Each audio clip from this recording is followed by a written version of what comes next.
Because I noticed Phil doesn't. But you do and I do. Interesting.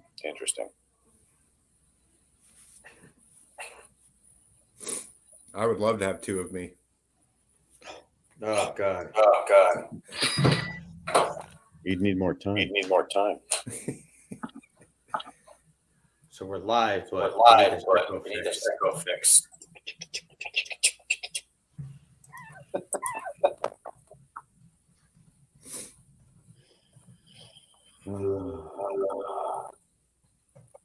It's funny. I still feel like a I act like one too.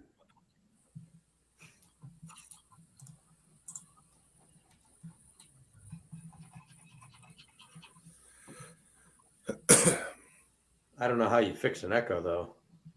Oh, never mind.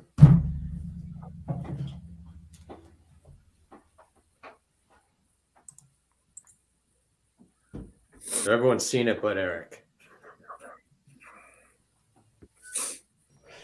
Yeah. I see it, but it's not me. Oh, how do we fix it? Try logging back out and back in. I have an echo too. Test. Phil sounds fine. Oh yeah, Philip's fine. And now my echo's gone. I'm gonna blame James. I think so. Fucking guy.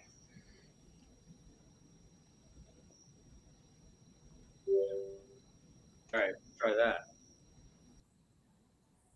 I seem to fix mine. Fix everybody's. Thanks, James.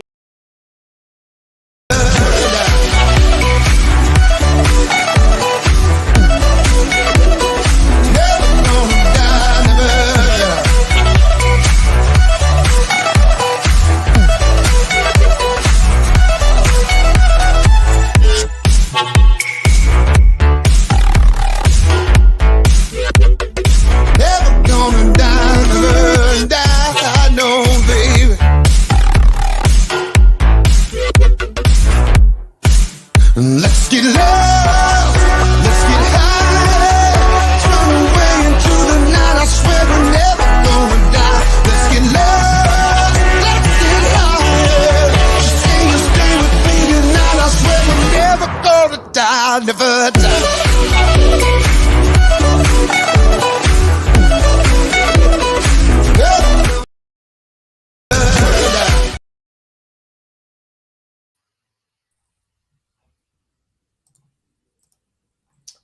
I think we're live. Okay. Well, that was fun. Oh, the volume's down. That was loud. James. All right, how are you guys doing? What's up? All right. Thanks for joining us, Phil. Yeah, man. Hey, everybody. It's Phil. Hi, Phil. Hey. So no one else here is getting snow, right? Just us in the Northeast up here. Just a little. But you're chilly down. here. Where are you located again? We're in Nassau. See. All right. So I'm in Canada. It's warm here. It's sunny. I don't believe that. Exactly. you're in a weird part of Canada. Yeah. Oh yeah. You don't even count. You're in a weird part. I'm at the best part. So I guess we'll get this show going, right? Let me pull it up on MES Family. Okay. But I think most people here know Phil at this point. But you want to introduce yourself and kind of tell us how you got started? Sure. So yeah, my name is Philip Lindsley. I'm owner and CEO of Titan Motoring in Nashville, Tennessee. I opened Titan in 2011. So this is our 12th year in business. And when I say opened, it was literally me. A lot of you guys heard this story, but it was literally me in a van doing dealer work, going around doing dealership installs, primarily for CarMax. That was the big account I kind of got from pretty much from the jump. And it just kind of grew from there. So CarMax is a pretty solid account. If any of you guys, have a CarMax in your area, I highly suggest it. We still do CarMax to this day. We're the longest running vendor for CarMax, to my knowledge, ever, because vendors tend to take advantage and they fire them left and right. So anyway, so that's kind of how I got started and kind of what catapulted me and getting the first shop and actually having a business, not just me in a van. So yeah, that was 12 years ago. So yeah, it's been a wild ride. Yeah, I'm Yeah, impressed. that's good. I got to watch your submission on MEA,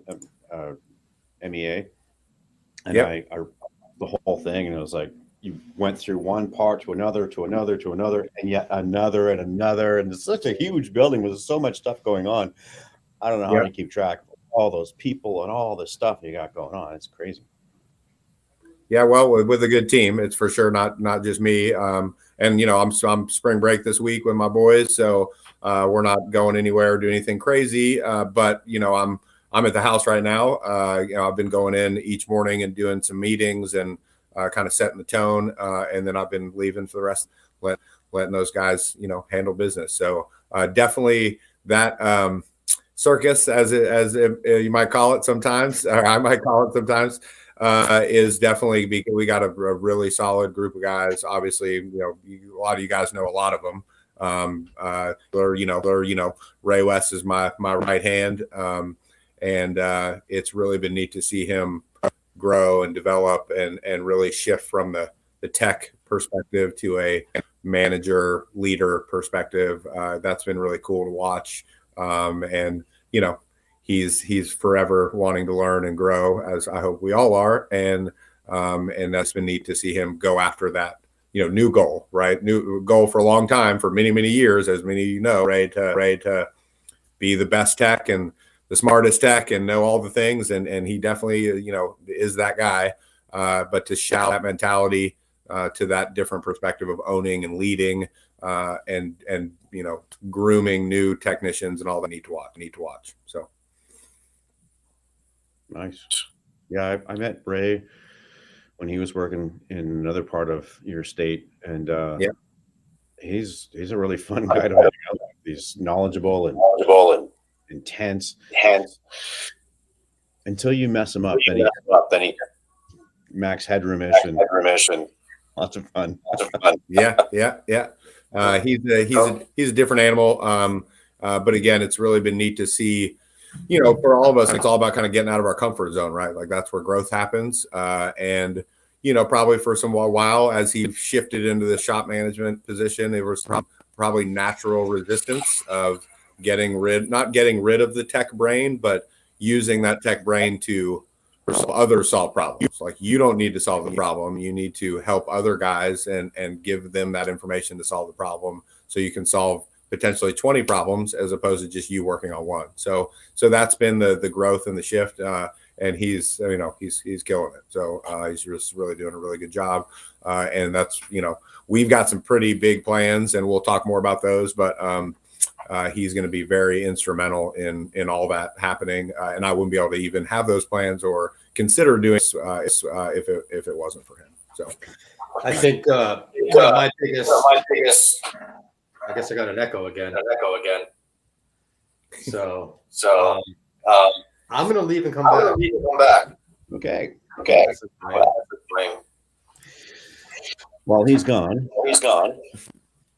When he goes, my echo goes. I think. Okay, maybe not. I don't know. Anyway. So we may just leave you. I don't hear an echo from either one of you guys, so I'm not sure. Oh. Okay. You guys sound great. You sound great. You look great. I mean, Oh, thanks.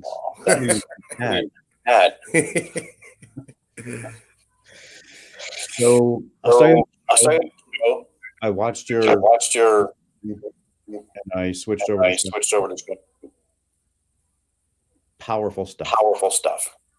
So when I was gone, you had no give an echo.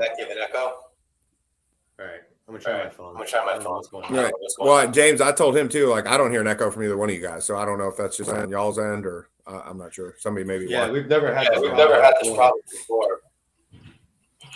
We've all heard that before. Never heard it. Never Because I have this issue. Fill us in on what went through at At the what now? That just cut out a little bit. The training. The last training. And what is you at the last training? I missed that part. What was the biggest benefit? Well, I mean, obviously, when you step out of your building and do anything, right? Whether it's a knowledge fest or taking guys to go ride golf carts or go karts, or whatever it could be, it doesn't matter, right? It's getting out of your building, getting out of the mess and the busy and the norm and all that daily grind that we do every day.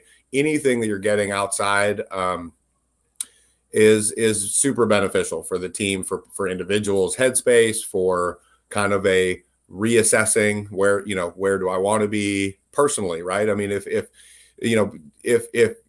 you have any member of a team that is not in the same motion or questioning what they're doing or whatever, then it really fractures the team, right? So if everybody is on the same page and everybody is doing that growth, it's super important, and it really is necessary, especially when you get to a larger team. I mean, it's really necessary in any team, but if you have a larger team that's got 15, 20, 30 people, having individuals be focused and know what they want and where they want to go, and it coincides with where the team's going, then it's just much smoother.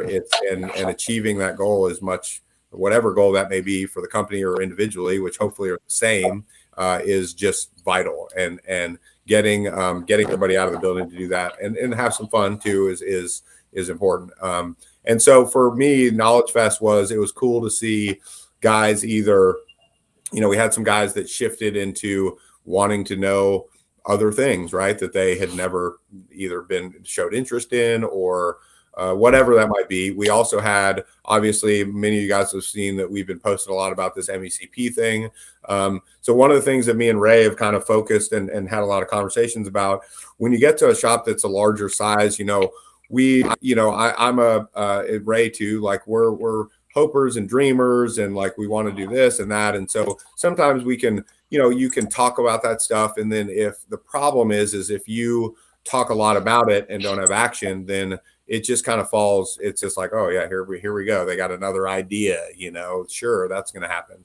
And it seemed like there was a lot of that happening, sort of a, hey, we need to do this. And then nothing for that, no action to with that. So where when you're in a meeting and saying, hey, we're going to do this, and you look over and see people rolling their eyes, or yeah, sure, that's going to happen. So one of our goals this year specifically is to, if we have an idea, we can talk about those in manager meetings, me and Ray, and bounce ideas off each other. But if we have a large meeting, whether it's a department or the whole shop, we're discussing ideas that we have already talked about and we are going to be implementing and taking action on. So that it doesn't just seem like we're throwing all these ideas and not doing anything. So the biggest one that I've been talking about over the last couple of years was MECP. Hey, I want everybody to be MECP certified, even if you were, you have been. I want them to all be current. But then we never, there was never follow through. There was never punches if you didn't, and there was never a game plan. So obviously MECP and Buell's done a great job of really tightening all that up and really getting it where we can, licenses, pay for them, so the guys don't have to pay for them, but then I own those licenses if they leave and things. So it's really been tightened up. And so I just, decided to put my money where my mouth, and I got MECP certified as product specialist, and I'm going to keep moving through those. And we've got, so now every single one of our 12 volt guys in the building is MECP, has at least one MECP. Some now have multiples, obviously Ray's master. But, Beulah threw it in my face, man. He's like, I'm pulling you up on my website and you guys are like retail of the year and this and that. And you go to the bottom and there was Ray West, and by his lonesome down there. And some of my guys had been certified in the past. But again, those weren't current, so those weren't on there. So he's like, I pull you up to show people, look at, here's Titan, and then they're like, oh, go down, let's see how many texts they got, and it's like there was one, So now there's, all of them are on there. I'm on there, and so, but the point is just following through, right? So whatever ideas by going to a Knowledge Fest or going to any trainings you might have, really icing those out and coming up with 1, 2, whatever that may be, and then taking action on those. So don't just throw 10 ideas out to your team and then see what sticks or see what you decide to do. You need to figure all that out before and say, hey, this is the idea. This is what we want to do. And this is the action plan to do it. And that's it. And just stick to 1 at a time or 2 at a time. But throwing 20 ideas, it just muddies the water. And ultimately, you don't get any of them done, is what I've done in the past. I've seen. So Nice. So it sounds like you follow a lot of the same things that James and I do, creating an action plan from what we perceive as the best way to go for the team. Yep. Yep. And there's conversations there, right? Like coming up with what that is, whether it's with a mentor or a business consultant or your manager or your management team or whatever that looks like, or, you know, your wife, whatever. So whoever that person that's you know, giving you information and helping you make decisions, make those decisions. Don't make those decisions in real time in front of your team. It just muddies it, and it seems like not that their input doesn't matter. And you might have a situation where 2 things come up. Hey, whole team, we have these 2 things that we want to do, and we would like your input on which we should do first, because that interests us, and you guys are in the field, you know. So let's talk about that. But we're doing one or the other. But don't just, you know, hey, these 10 ideas, these will be cool, you know, and it just seems unorganized. And again, for me and Titan personally, it's been just muddy, and, you know, where we wouldn't do any of them. And that's my kind of goal this year, is to make specific goals and action plans 1 at a time or at a time, and then knock them out and move on to the next. And that's just kind of what we're doing. And, you know, I think that MECP thing shows that, you know, it worked. I did it 30 days. We gave us 30 days and everybody got it done. So, and if, in case people are wondering, owners that are saying, hey, I want my MECP, my guys get MECP certified, but I just don't think they'll do it. Or, you know, I don't know that they'll just, I don't have time, or too busy. So I basically gave everybody 30 days. I paid for the licenses. And if after 30 days you hadn't done it, you were going to pay me back. I was going to deduct it out of your paycheck. And miraculously, everybody got it done. So, so that worked. It was a great idea. I don't think it was my idea, to be honest. It might have been Ray's, but it worked great. So, Nice. So I just want to, just in case people are watching, be careful on your state policies, though, because I know in Connecticut, I'm not allowed to deduct from paychecks. But I did something similar where I pay for it. They have to get it done. And it's a requirement of the job. After you're off training, you have 90 days to get it done. And it's a requirement to be employed here. Yeah. Well, in all states, I'm pretty sure you can say, if you don't do this, you got to buy lunch for everybody. There's always a consequence option, right? Yeah, you can do something like that. You can swing it. My point is, it was going to be coming somehow out of your pocket at some point, some way. And people pretty much got it done at that point. So Nice. But I implemented the same with my store at the MECP. One, I mean, I think it does help, especially newer people, to learn a lot of little things, because it's amazing how many people don't know how to wire up a relay or something simple like that. But it also looks good on your wall to the customers. Oh yeah. Yep. And I posted that picture. I don't know if you saw it. I mean, we got them. I got them spread out on that front wall. And I was like, within a day or two of that, somebody came by and was like, well, you know, this is expensive. This place quoted me this. And we're like, well, this is why, you know, our guys are certified, and we, you know, we charge that, you know, because they are. So, and it's just, you can have comfort knowing it's going to be done right by a certified guy. And I think, you know, that first time they use it, the guy was like, okay, that makes sense, you know? So we've seen a direct. I still have mine that expired in 2008 on the wall, you know, because it shows that I've had it for a long time, and it's just another thing on the wall. So, Yep. But to go to the Knowledge Fest, I do the same thing. I come back with a list of action items, and then I prioritize them, and I just hit them one at a time. I used to come back and be like, oh, we're going to get all this done. And I got nothing done. So the priority list and banging them out. Yeah. And having the, you know, all things start with an idea, right? And so I'm not saying an idea is a bad one, or to not do that, write it down and look at it with the big picture to figure out where it lays, and that's in that plan. But for me personally, like, I would come back from Knowledge Fest and be like, oh, we're going to do this, we're going to do that. And I'd be all fired up and really not, do my due diligence on just bombarding people with a bunch of information that ultimately at the end of the day, they weren't retaining, and it looked like it was just talk. Right. And that's kind of what was happening in Titan in the past. So I kind of wanted to nip that in the bud this year, and it seems to be working. So did you What guys also makes come you look? together- Sorry, did you guys come together after Knowledge Fest as a group and talk about what everybody learned? Oh yeah. Yeah. And that more in just a big, like in our big meeting we didn't do. And so just kind of quick overview on how we do our meetings. So, cause obviously we got a big people, guys and girls in the building at this point. So we do this is accumulated over the years, just kind of out of necessity. So we do a big early morning shop meeting Mondays, Wednesdays, and Fridays. So we start those days that way, generally 15 to 20 minutes before we open. And that's everybody. I do Mondays. I used to do Monday, Wednesday, and Fridays. Ray does Wednesday and Fridays now because I had him do a meeting. I don't know, this was a while ago, and he just crushed it. And he like turned on this whole different side I hadn't seen. And it was awesome. And I thought it was great. So I was like, you're going to do Wednesdays, and then ended up doing Fridays too. And he does a great job. So we do those. And then I do one department meeting because we have so many different departments. I know this doesn't apply to some shops, but we got vinyl, we got tires and mechanical and tint and leather and all these different things. So we have department meetings, one day a week for each department, which is just the guys in that department to discuss, needs and things, efficiencies and these other things. And then I do individuals.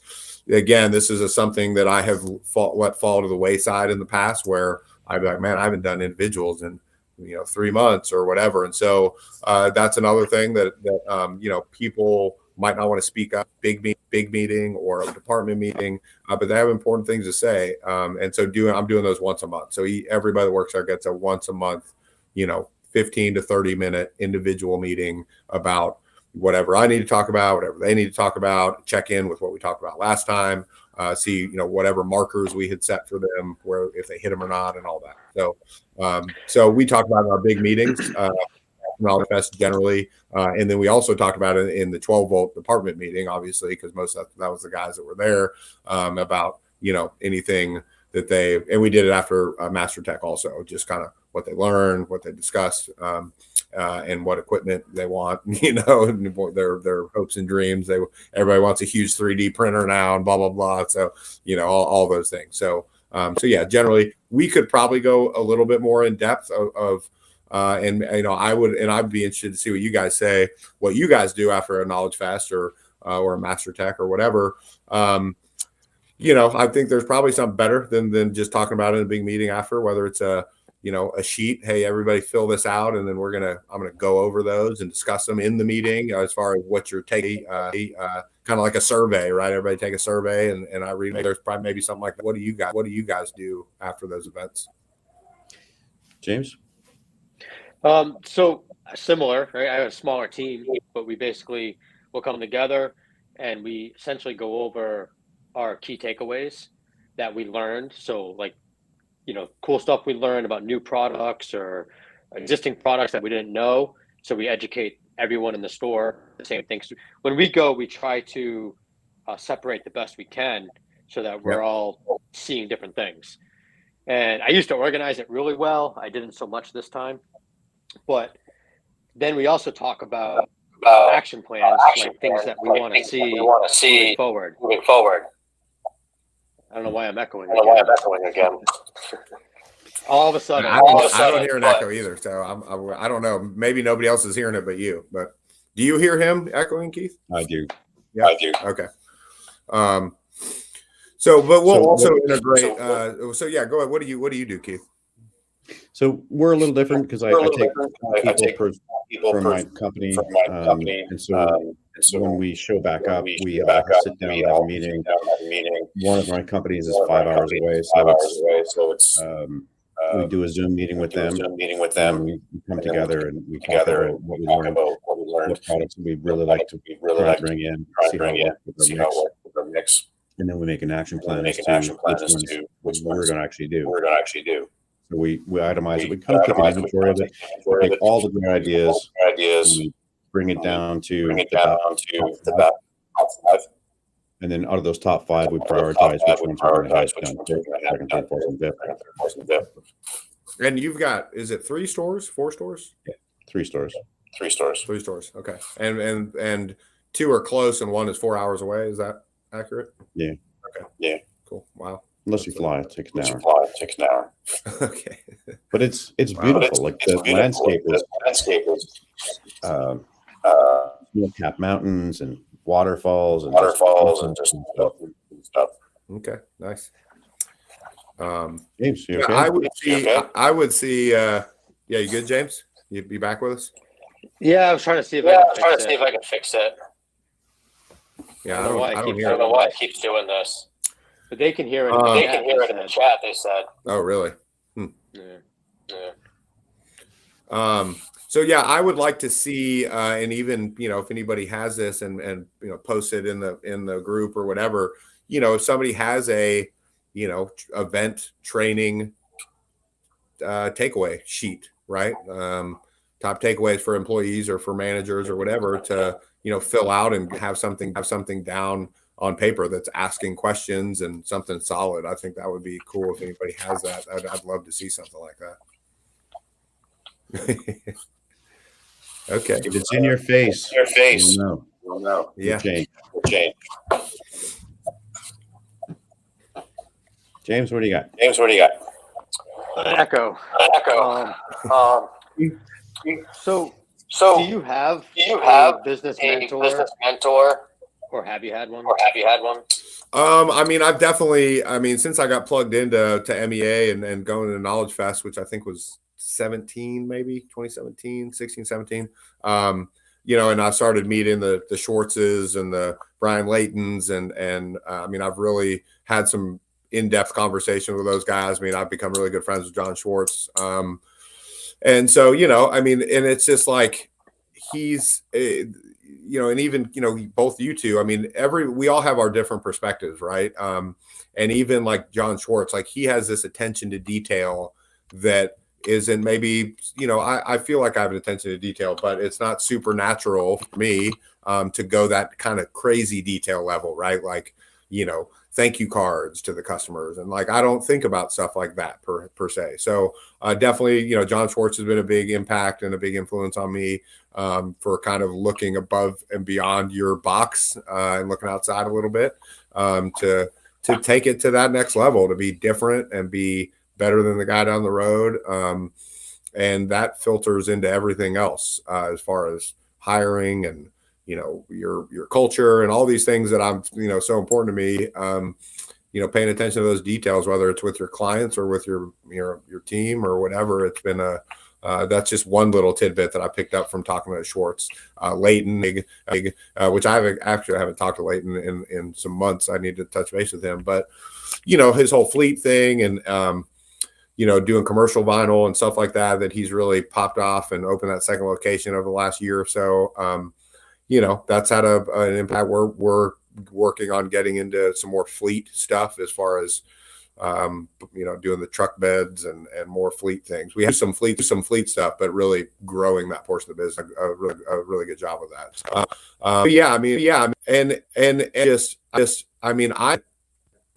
Some of these, when I've taught a class, I've had some people that have come into my class that think, or they are, I guess they tell me they are learning from me and said stuff to me about what they do or they don't do or whatever that I've learned from. So that's why I love going to these trainings. I've had somebody had a 2-man shop that said something to me that was so impactful to my business that they do that I never thought about, and that's why I think it's awesome, because it can be a, multi-location, like Keith and all these employees are a 2-person shop.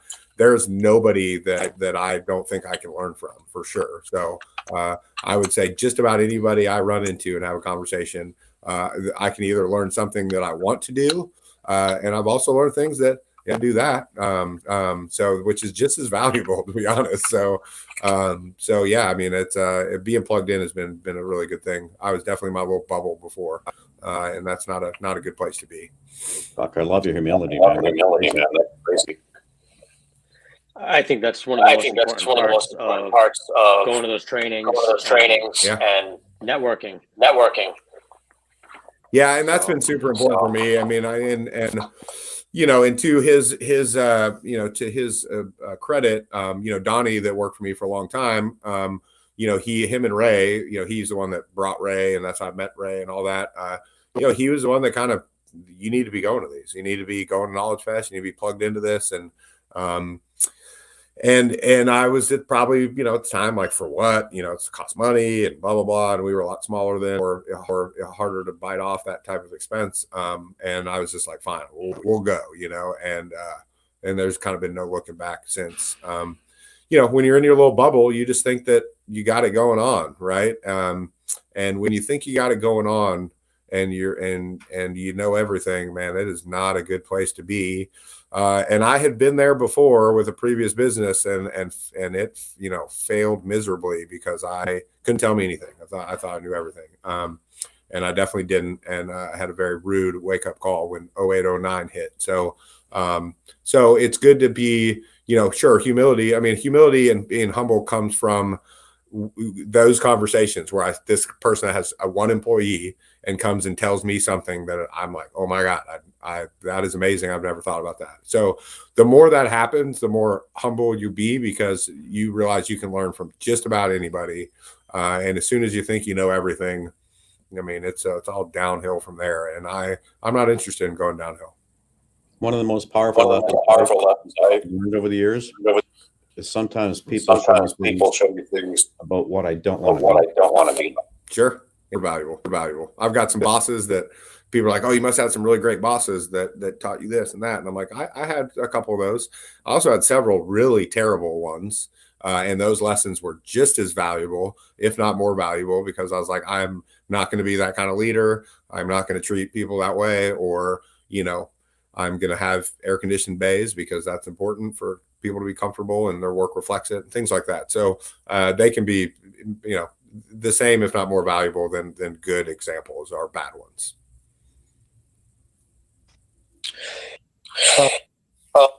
So I got one question here. The answer to.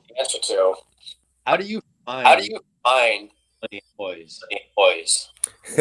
Well, I mean, obviously, we've been very fortunate with.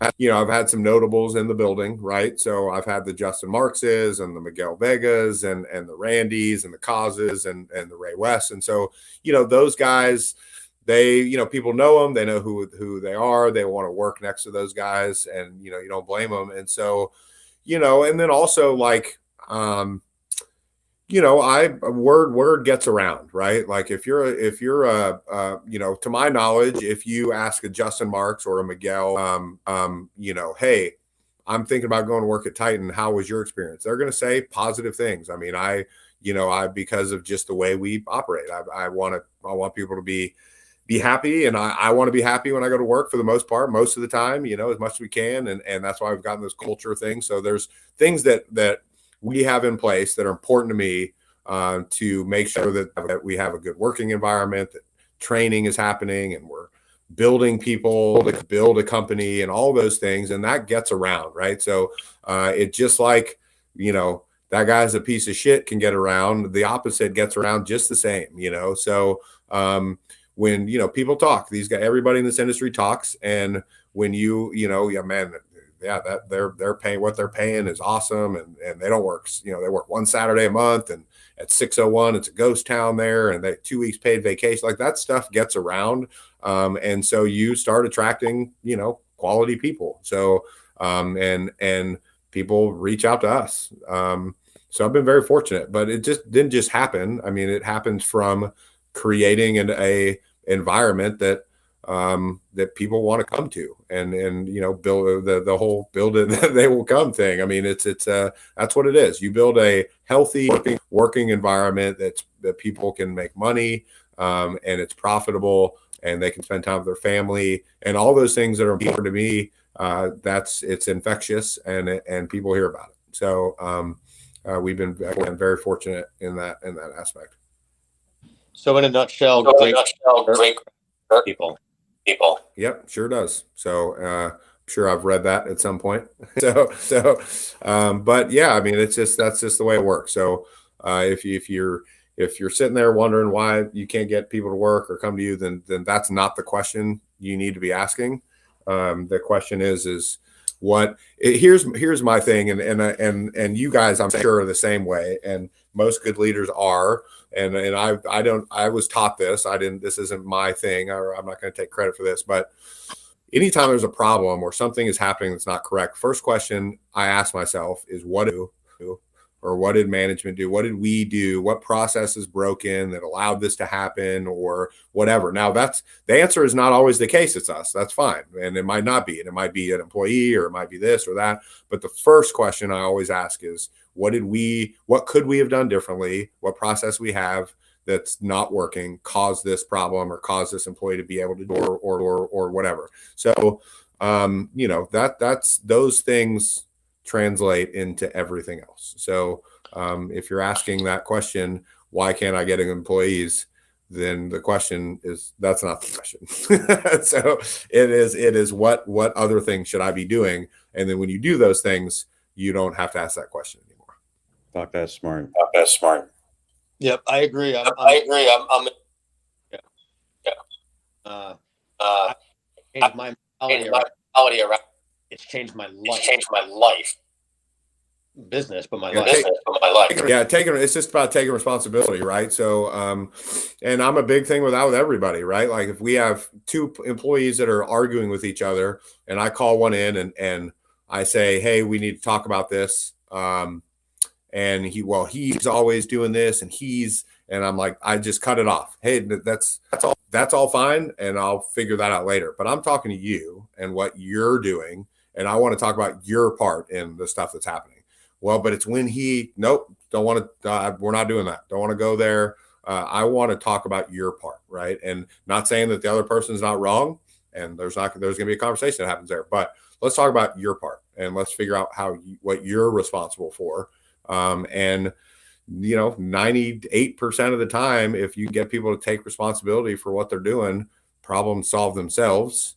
And you take responsibility for what you're doing, the problems solve themselves. Whatever problems you have. So I have learned that usually the hard way over the years, and made all the mistakes and done all the things wrong, and like to point my fingers at all the other people, and none of it ever solved my problems. Or just disfranchised or alienated everybody around me when I was doing that. So again, a lot of lessons learned in that, but that's just, you got to take responsibility, and ultimately it goes to the top every time, and then I'll trickle it down from there until we get the problem solved. You must be a really good dad. Well, I don't know. My sons are here. Maybe I can grab them at some point. I can tell you if I am or not. That's TBD. I feel like I am, but it's always you gotta ask the crowd. Well, the lessons you're sharing with us would be I grew up with the Brady Bunch, and they were like perfect, right? They had all the right answers, all the right stuff, because they learned all the lessons. Yep. And it sounds like that's what you're like. Well, I'm doing my best. So I had some good examples as well. So nice. All right. So I was told that really unique. You're cutting out a little bit for me on that. I'm not getting everything you're saying. So I'm wondering if the echo storm we're having. But I heard I was checkout problem. Well, yeah, I mean, primarily, you mean as far as like vehicle check-in and check out and stuff like that? Is that what you're referring to? Yeah. So, I mean, that's now all through the ShopMonkey stuff that we use. And it's just, it's been a game changer for us. I don't know if everybody, some people keep track of this, some people don't. They just, pay it, move on. Jamil had some great numbers specifically that about damages that he was covering or those costs to, hey, it wasn't scratched before I brought it here situations.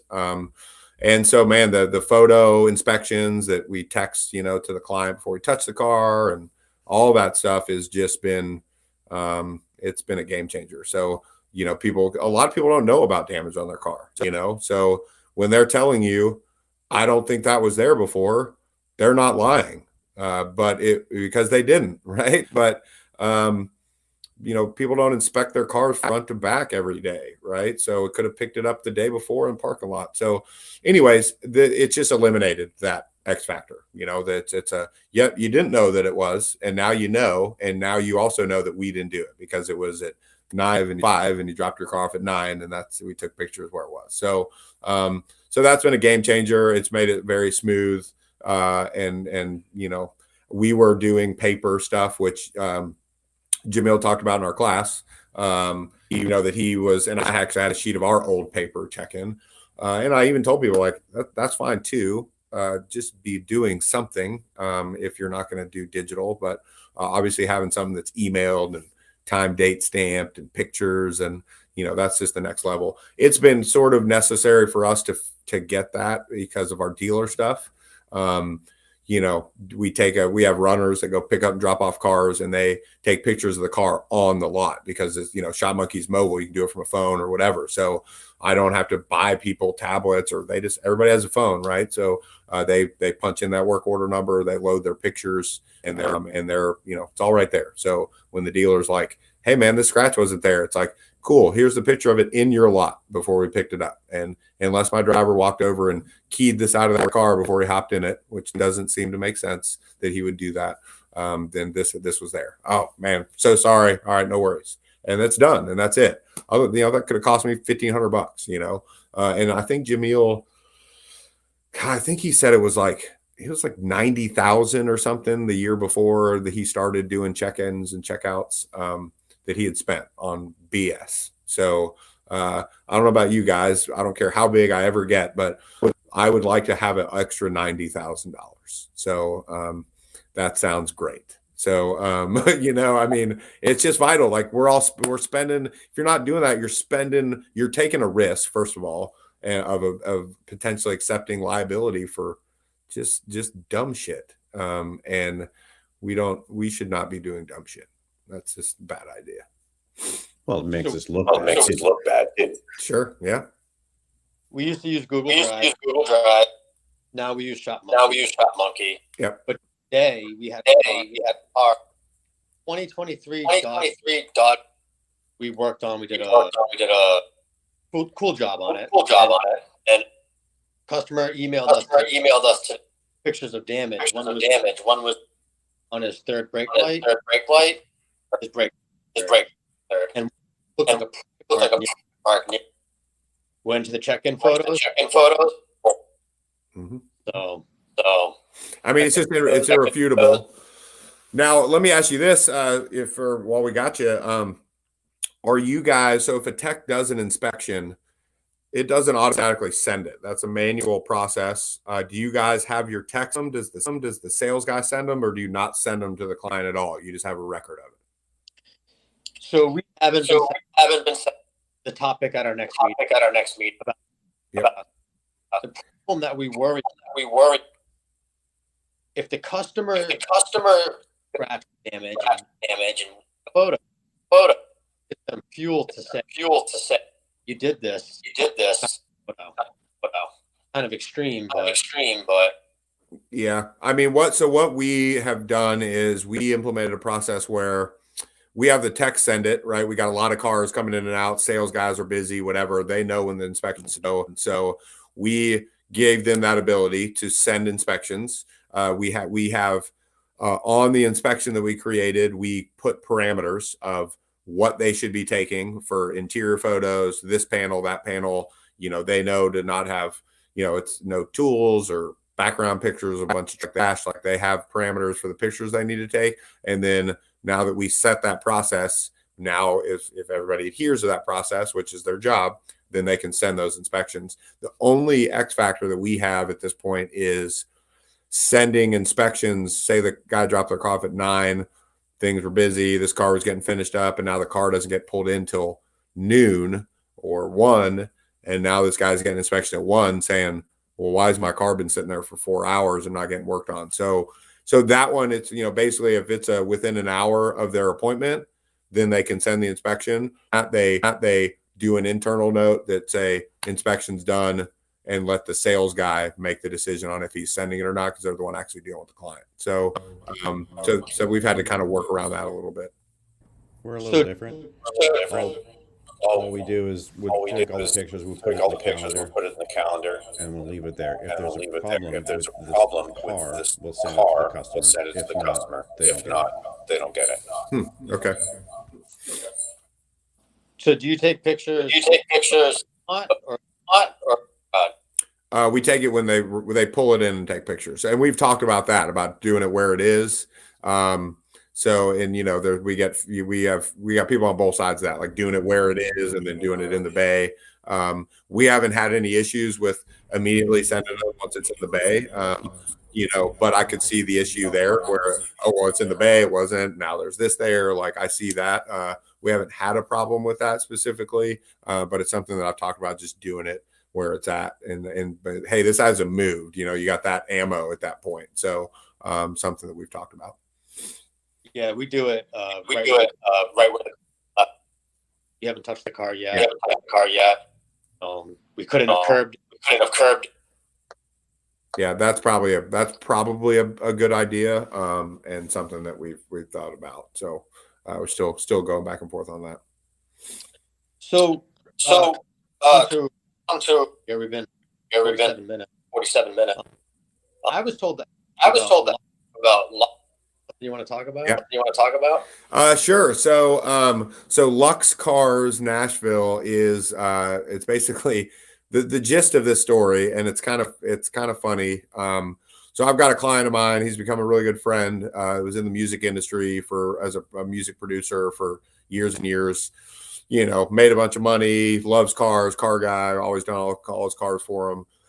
Calls me up one day and says, hey man, so I started a company and I bought these 2 Rolls Royces. And I'm like, okay. And he said, I want to start a chauffeur company in Nashville. So I bought these cars. He's also very impulsive, right? So he bought 2 very expensive Rolls Royces because, you know, that's what he does. And he's like, and then I realized after I did this, like, I don't know anything about business. And I was like, okay. He said, so would you be interested in being a 50-50 partner with me on this company? And, you know, no money out of pocket. And I just want to be able to utilize your business acumen, your automotive stuff, you know, maintenance the cars, things like that. And then it'll be a 50-50 thing. Would you be interested in being a part of that? So I said, sure, you know, and we both have our, you know, I've got Titan and other things. He's got stuff. So this isn't hey, this needs to support our family's business. You know, it's going to be kind of let's see if it works. Let's try to break even. If we make money, that'd be great. Thing like that. So we started about a year ago, or not quite a year, I guess. It was February of last year. We started just rocking. We're doing really good. Just died off a little bit. I mean, somebody spending, you know, $3,000-$4,000 to go out for a night in a Rolls with a driver. It's all chauffeur driven. They're not rentals. It's died off. But if we can get 1 to 2 rentals a month for the cars, they basically are paid for the month. So, you know, it's maintaining, it's doing okay. I bought a Maybach, Mercedes Maybach, to add to that fleet. So I got 2 Rollses and a Maybach. And so it's you know, it's in the green. It's not, I can't retire and run that business yet.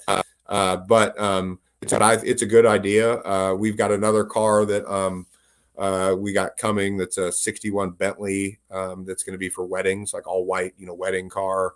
And nobody's really doing that in Nashville with you know, chauffeur driven luxury Rollses, Maybachs. It's all like, you know, black cars and Escalades and things like that. So we'll see where it goes. It's just kind of hey, if we can not come out of pocket and drive some cool cars around for free every once in a while, like, hey, I'm in on that. So we'll see what happens with it, but it's been fun. I just did a thing with a lot of you guys know Chris Weaver. He's done performances, Knowledge Fest and all that. So he's a good friend of mine from Nashville, music artist. So he did a giveaway last week and flew some people in to see one of his shows with a couple other country music artists. And so I was part of the podcast, sweetened the deal and said Lux would pick them up, drop them off in the Maybach. And I was supposed to have a driver. He called in sick. So I literally suited up. I put a tux on and drove these people to the show, drove to the show, changed, went inside, saw the show, and then came back out, put my suit back on and took them back to their hotel. So it's just been a fun kind of thing.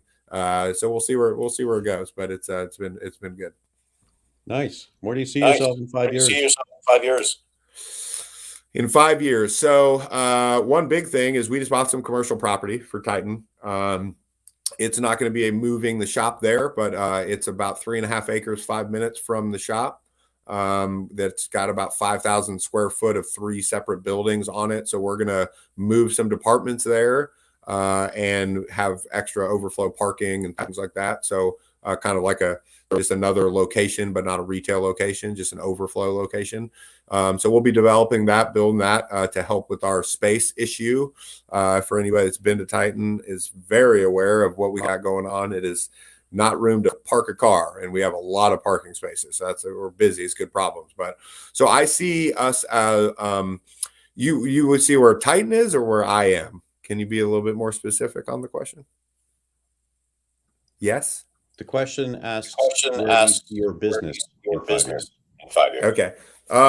So Titan, I would see it as at least one other location, actual retail location, maybe 2, and most likely with me in more of a overseer, business management only role, which is already in the process of happening right now.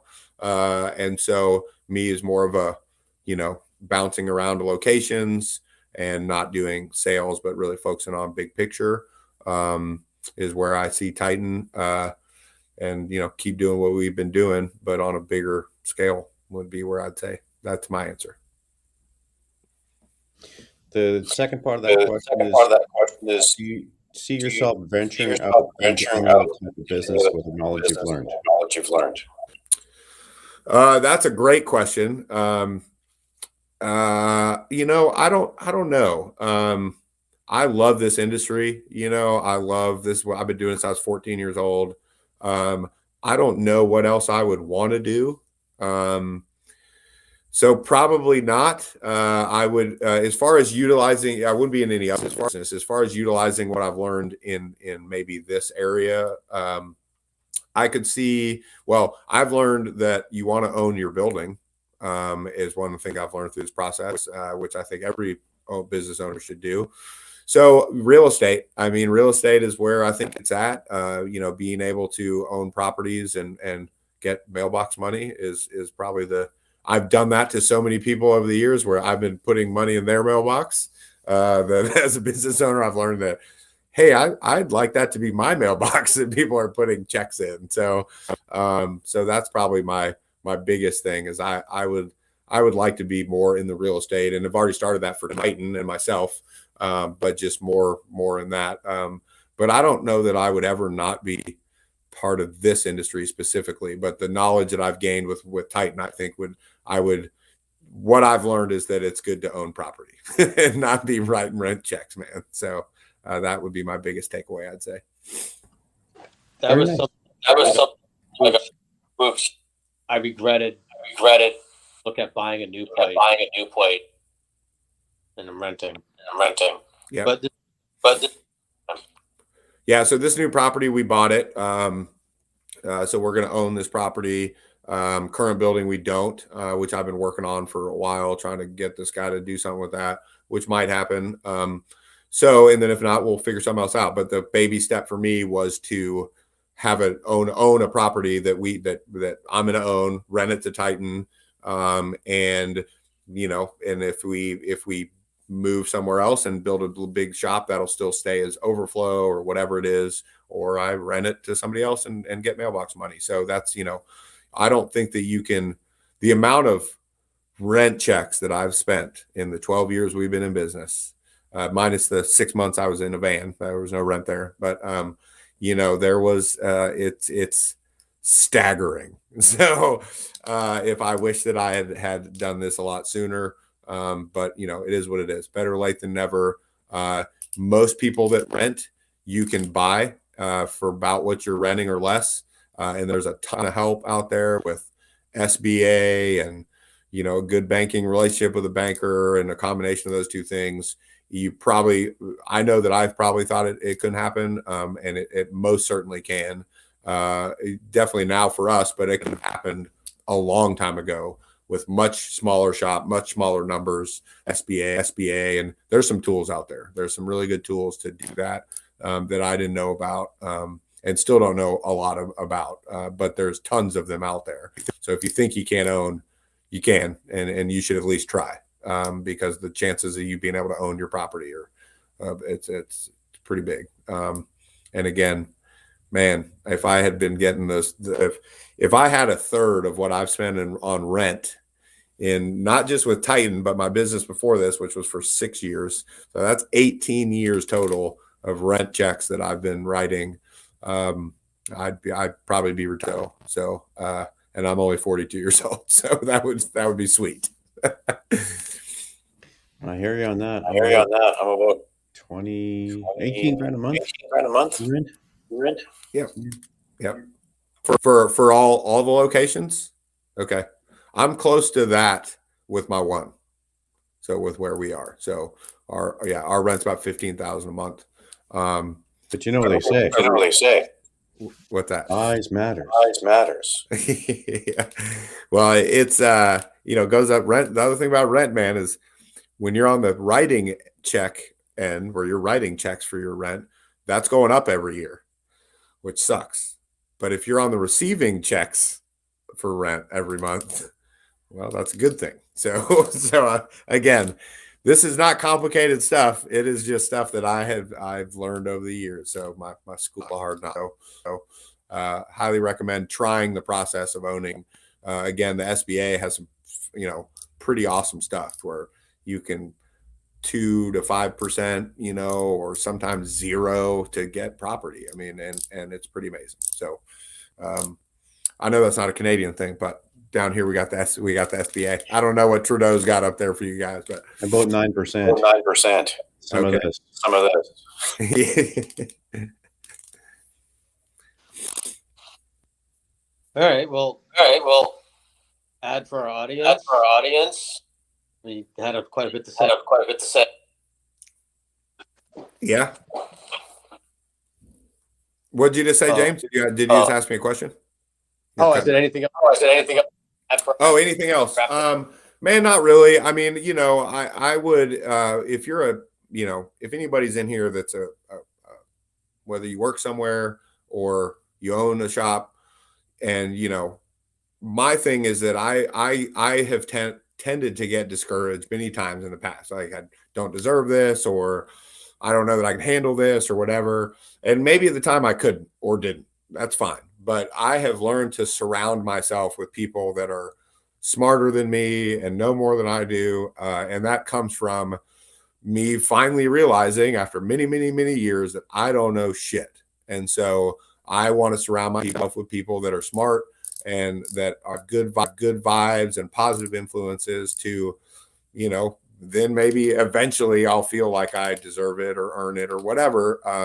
And those people will help you along the way. So you typically can't do anything by yourself. I definitely didn't do Titan by myself.